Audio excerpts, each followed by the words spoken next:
It is the job, as we know, of our primary hunting forward to try and eliminate the puck carrier by about our blue line. If he hunts and is unable to eliminate the puck carrier by our blue line, his job, the job of our primary hunting forward, is to now support the defenseman, let them play the rush, tight gap, play the rush, and find any other opposing late man that's to the rear. Watch this clip, it illustrates it good. Primary hunter can't eliminate here. He keeps trying, play has reached the blue line. His job now is to let the defenseman play the 2-on-2 and find anybody in blue coming towards our net. And we want our primary hunter, let the D play the 2-on-2, open up, just like he does here. And if there's a man coming in a blue sweater, get underneath his stick and don't let him beat you to the net. Here we give up a shot. We come up with the puck, and it's a breakout from defensive zone coverage. Opponent has the puck. 2-on-2 with back checker 1 and back checker 2. So it's kind of like a 2-on-4. Let the D play the rush. And I love what this guy does. He opens up, he hunts, and he looks and sees the oncoming opponent in the white sweater, and he tries to take his stick away so that if they throw some blind pass to the front, number 21 in white doesn't get a free shot. And now we end up in defensive zone coverage. This clip is designed to illustrate the step and sag. The step and sag takes place anywhere between the neutral zone to about the top of the circles in our end zone. And what happens is the puck carrier, he takes middle ice and his teammate goes the other direction. When this occurs, we want the defenseman on the strong side to go with the puck carrier or step as he takes middle ice, and we want his partner to sag. Now, the tighter the gap, the less likely the opponent is to cross middle ice. So this clip here, we can see it's a pretty big gap. There's a good amount of space in this area and this area. Watch. The opponent cuts to the middle. The D on that side steps. His partner sags the other direction, and our forward hunts. And as a result of that, we eat up the puck, we being the team in black. We transition, and now we have a chance to go on offense. So we'll watch it again.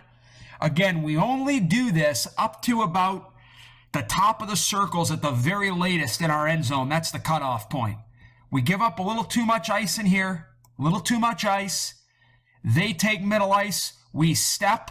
Strong side D steps with a good stick. Partner sags. Forward hunts back. And 5 guys in the picture as a group, we come up with the puck, and now we get to have a chance to go the other way. You never want to give up an odd man rush, but the fact of the matter is they do happen. When the opponent gets a 3-on-2, it's very important that our defensemen stall their rush to allow our forwards, our hunters, time to get back and take an outnumbered rush and make it even. And we do a really nice job with this 3-on-2. This is a 3-on-2 here. These 2D, we want them to have good long sticks, which is the case with our strong side D here. Stick out in front, be poised, be under control, give up the perimeter, and try to slow down the red team to allow the hunters to get back and even up the rush. Great job here by our strong side D. Good poise, good long stick. It's very important that our weak side defensemen not get pushed back by the middle drive for the other team, the red guy here. Because if our D gets pushed back and doesn't have good poise, that opens up a lane right in here to their third forward. So good job. Strong side D is poised. Weak side D is poised. We make a good effort to get back and pick up their third man. And we end up giving up a shot from the outside. And now we're in good position to try and break the puck out. 3-on-2 against our defensemen. Stall the rush. Have great poise. Don't get pushed back. Play big. Play wide. Play long. Slow the other team down. 3-on-2 for White. Watch our strong side D in particular. Good long stick, trying to deter them from making that pass. And as the play gets in closer, and I do realize this guy whiffs on it, but look how much bigger we get. Great stick by the strong side D, low to the ice. Good poise by the weak side D. He should probably be about a foot closer to the middle. And we end up taking a situation where they have a lot of room and a lot of time, and we force them to take a low percentage shot from the outside, and now we report to defensive zone coverage. 1, 2, 3, 4, 5, and we have a chance to break out from scrum. 3-on-2 against. Our primary hunter, our first forward back. His job is to pick up the opponent's highest guy so that we can create 3 1-on-1s. So this rush here, White team has the puck, they kick it out wide. What matters is that we cancel this guy out, cancel this guy out, and cancel this guy out.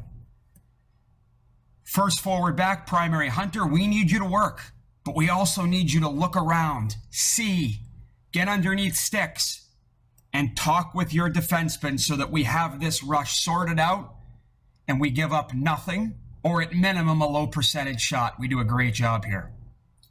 1-on-1, 1-on-1, 1-on-1. And don't let this guy here beat you to the net. At minimum, get underneath his stick. Being back forward is not enough. You've got to be back and you've got to be engaged so that the opponent doesn't get rewarded with any type of pass play. Great job here. Good sticks, good gaps. We take a rush against, we transition fast, and we end up turning it into a rush and an eventual scoring chance of our own. Good work here. Anytime we give up a 3-on-2 and the opponent's third man attacks down the weak side in line with about the dot, we obviously need our primary hunter, our first forward back, and our D to communicate. But most of the time, what's going to end up happening is our first forward back is going to hunt and get underneath the stick of this third guy who's entering down the weak side. So this clip here, they enter wide. We've basically got a 1-on-1 here, a 1-on-1 here, and we need to make a 1-on-1 here. And we end up doing that. We take sticks away, and they get nothing. So really good job here on this 3-on-2 against of picking up their third guy wide in line with the weak side dot to start at least, taking him away, 3 1-on-1s, and now we're in defensive zone coverage.